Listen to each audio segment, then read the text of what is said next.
sort of wrap up how you think Shedeur did and what you thought of his performance? Yeah, I think hard to win on the road, hard to win as a rookie.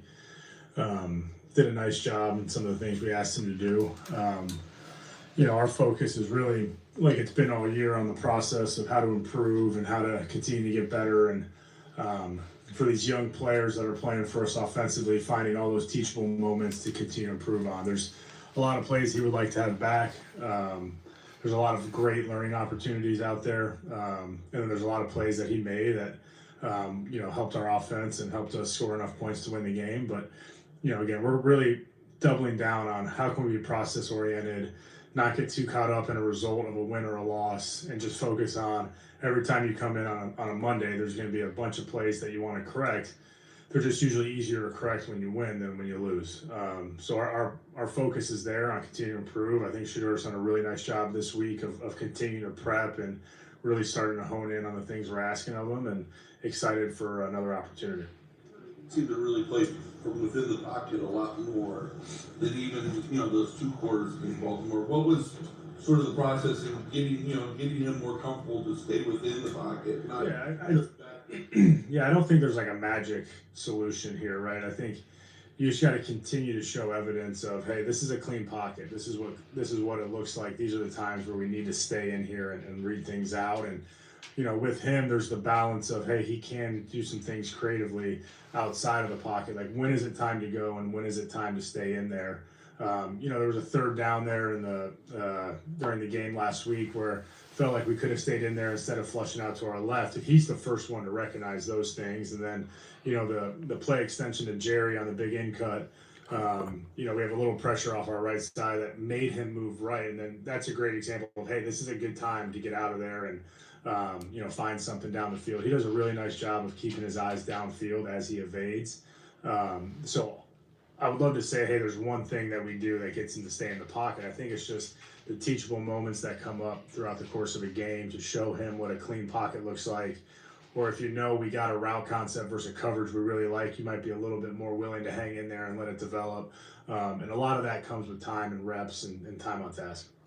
Having talked about the 52-yard throw to Isaiah, that being such a high-level play, and them being in cover 0 and the free runner. But yeah.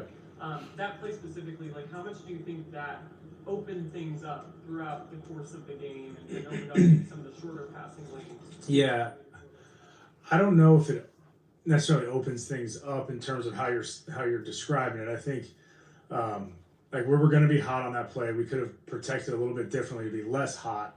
He makes an unbelievable individual effort, a great throw off his back foot, gets hit. It's right where you want it. They're playing cover 0, which is an aggressive call. It might have dissuaded them from playing cover 0 throughout the game, which again helps our protection moving forward. And then I think for him, it's kind of like your first start, you're on the road, like make that first play, and then it kind of settles you into the game. So when you talk, like I look at it through the lens of what does it open up? It probably opens up a little bit of a confidence and a relief from, okay, make that big play. Now let's focus on moving forward and going to continue to play. And I think as a young player, when you have that first moment where it's like, all right, I made the play, now let's just settle into the game. But no, it was a great individual effort, and I think that helped him throughout the course of just staying confident and calm as the game went on. Was he willing to take the deep shot, or have these always obviously probably been in the game plan, but maybe Shedeur has so much confidence in his accuracy to go ahead and take it? Yeah, I think guys have different not to compare it to anybody else or anybody else that's played quarterback for us, whether it's Joe or Dylan or anybody else. Like, I just think throughout the course of a game, sometimes you call the shot versus the coverage you want and you get it to go, right? And sometimes you don't, and you got to check the ball down and make the right decision. That's part of the process for our guys, is instilling in them is, hey, these are the premier looks that we're calling these verses, and this is what we want them against. And when we have those looks, let's take a rip. If not, then make the right decision and we'll call it again. In the first game he played, I think somebody asked me about it last week. We hit Harold on the big in cut, that 2-minute drive. We had called it earlier in the game. And the deal with those guys is like, hey, when we get the look we want, let's make it work. When we don't, make the right decision and live for another down. And I think we checked it down to Dave and got like 9 yards. And good decision, and hey, we'll get back to it. And if we get the good look, let's go take the shot. And we did later in that game. So when you call those shot plays, you try to program the quarterback to understand, like, hey, if we don't get it, solve the problem, make it right. It's a run down or it's an advantage down for the offense. We'll call it again, and we'll try to get another shot at the right coverage and let it rip. We've talked a lot about the rookies, and you got a huge performance from a bunch of them on Sunday. Just what's it been like this season? Having so many of them, having to rely on so many. I'm sure there's good and bad from that. Yeah, let's just look at it from the positive. I would say, like, seeing their development throughout the year is pretty rewarding as a coach. Like, when you have young guys that you think about the first time they step foot in the building for rookie mini camp to, you know, having Samp lead the team on a breakdown after practice or in the meeting room, and like just seeing their roles increase, seeing their development take place, you know, see like tangible evidence of where they've improved on the field, both mentally and physically. Like, that part is exciting. That part is a lot of fun to work with. I really haven't looked at it as a negative throughout the year. We knew we were going to have a young offense of core players. It's exciting to be able to work with those guys. A lot of them have contributed. You think about Gage, who was in here, you know, as an true undrafted rookie, you know, earning his way, like making all the plays to earn his opportunity to be on the team, and then him making a huge play on special teams to set us up. And then he's in there at the end of the game and forming an offense, blocking Chin, who's a safety, who's got a lot of weight on him, and he's doing a great job. So that group of guys are a lot of fun to work with. You know, they really are. They got a good connection. They have good energy about them. You know, football is very important to all those players, and to kind of see that group collectively take a step forward and help us win a game was really rewarding as a coach. Did Dylan have that kind of speed in him? It just seemed like once he... I don't know what he ran. He was in the 4.4s though, I'm pretty sure, coming out. And I know, like, I don't know why we all give him I do it too, because I mess with Samp a little bit and just, you know, like, hey, if the first guy brings you down, you're going to have to give me that. Like, we joke around that way. And so he was the first person to let me know after that one. But I think he ran in the 4.4s. I think we looked it up a couple weeks ago, and he's got a little more juice than you think. But it was a great stretch and cut. And then Harold, Dave, Poe getting involved, like all of those guys in how they blocked it. And it was really a well-executed play, and we needed it at that time. Samson, we see what Quinshon's able to do, and Dylan breaking free. We talked to them both about maybe being a 1-2 punch earlier in the summer. How do you think that can maybe help open up the run game to have two highly productive backs operating at the same time in the run game and the offense? Yeah, obviously, like, when you spell your top back, when you feel like you don't miss a beat, or you feel like you have a guy you can rely on, that's beneficial for the offense. You know, they do have, you know, a little bit different skill sets, and managing those and maximizing their skill sets is important to us.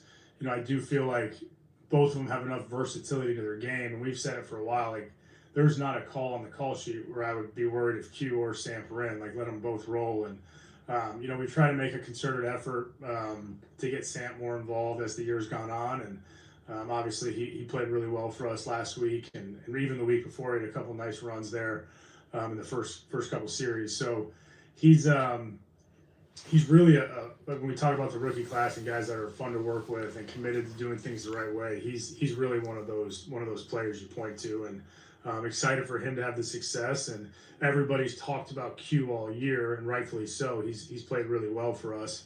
And he's definitely a guy that our offense runs through, right? Like, you have guys that you try to get involved. Our offense really is running through Q, and then Samp becomes a great complementary piece to that, and somebody that can have his role in his own right. Solid defense, what are you guys on the lookout for, and just how well are they playing? Yeah, no, they're playing. I mean, they played really well a couple nights ago, and, you know, they've had a ton of injuries on defense, and to see them play as well as they have, that's credit to that staff. Obviously, you kind of know what you're going to get with him and the way he structures his defense. They play a lot like our defense schematically, and which is you know, something we're accustomed to seeing. They play hard, they play fast, they rally to the football, they attack you defensively. They've, you know, the thing Saleh does really well is his pressure packages. I know the sack numbers aren't maybe what they want, but the pressure on the quarterback, they're able to create that a lot of different ways. So we'll have our work cut out for us. They're a really well-coached team, and they got, you know, still have good players even through the injuries. So we got to make sure we put our best foot forward. what was your first introduction to the Wildcat, and why do you like it so much? Yeah. Besides the red zone or inside the Like ever with the Wildcat?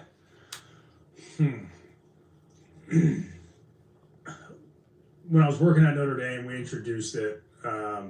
Never got a ton of benefit out of it there, just for whatever reason. I think we had it up a few weeks ago, going into the Miami game. Just felt like we could gain an extra gap in the run game, gain an extra hat in certain places. Makes you really defend in the run specific looks all 11 without giving up too much of the schematics of it. Like, there are some real advantages to it. Q has, comfort in doing it, and somebody we trust doing it, and you can kind of define the look you're going to get to attack. Obviously, we've had a lot of success here in 2 small sample sizes in games, but we've scored 4 touchdowns and had some productive runs in the package. Our fullback was unavailable there throughout the game, so that takes you out of a certain personnel grouping. So that's kind of, the Wildcat's another one you can use in those run-heavy situations. And, we don't use it every week, but it's something we work on and have at our arsenal, and have a lot of confidence in that group of guys, making those plays work, and you can kind of define the looks that you're trying to attack. Harold, and especially the way he's able to pick up the yards after the catches from guys, it just seems like he's such a Yeah, unbelievable. Yeah.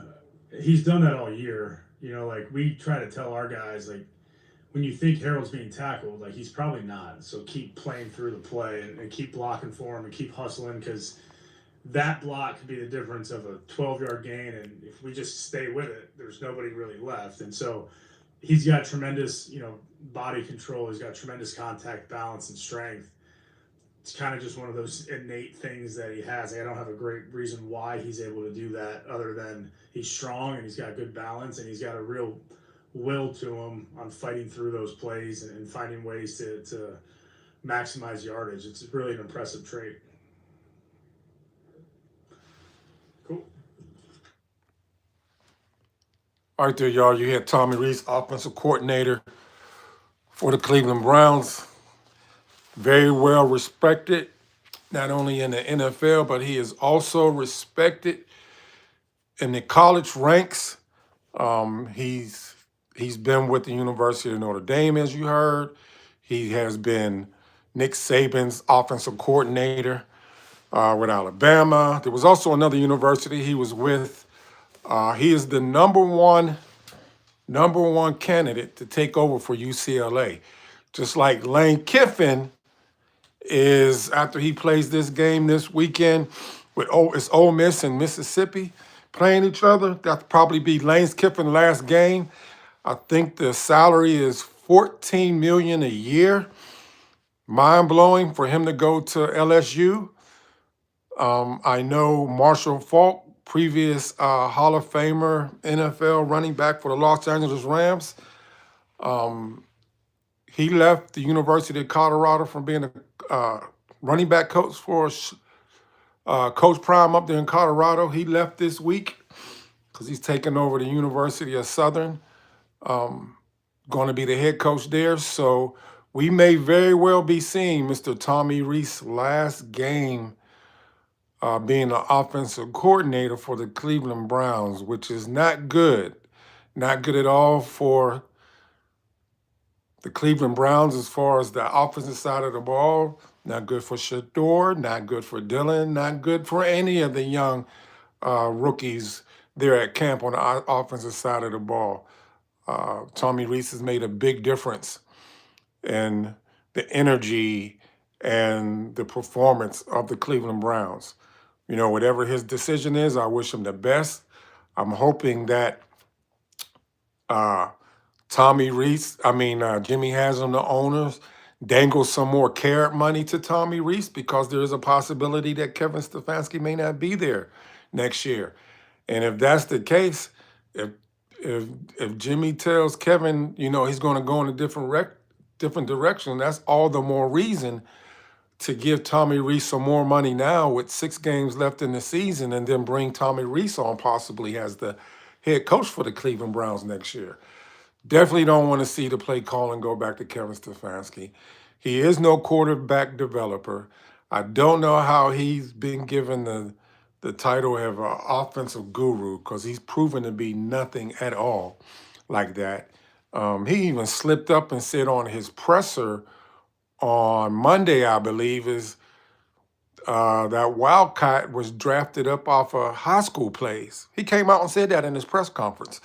He also is coming on later on this afternoon. I'm gonna try to make sure I catch Kevin Stefanski. He's gonna speak today also this afternoon. At least that's what I was told here on these, that was stated on these Cleveland Brown media content, ESPN Cleveland, Ultimate Cleveland Sports Show, 92.3 The Fan.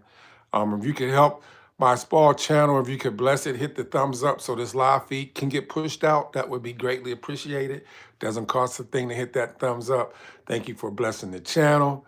You know, we're on the way to 4,000 subscribers, and without any of you all watching and supporting the channel, there would not be no Premier Sports Talk. If you didn't know, now you know. Tommy Rees spoke highly of not only Shedeur, Fanning, Isaiah Bond. It's going to be a big challenge, y'all, a very big challenge on Sunday. They already had snow up there. They hit up there in Cleveland. It's going to hit some more snow Saturday night into Sunday. It's supposed to be down in the 30 degrees, feeling like 23. I looked up the weather forecast for up there. And it's going to be relying heavily on the ground game, So we'll see. I'm looking forward to watching that 1 o'clock game and seeing what if they can go 2-0. Y'all take care. Again, I'm Randy Prentice, host of Premier Sports Talk. Do me a favor. If you haven't subscribed, go ahead on and hit that subscribe button. If you have already subscribed, hit that thumbs up button to push out the live content and hit that notification bell so anytime content goes live, you'll have it.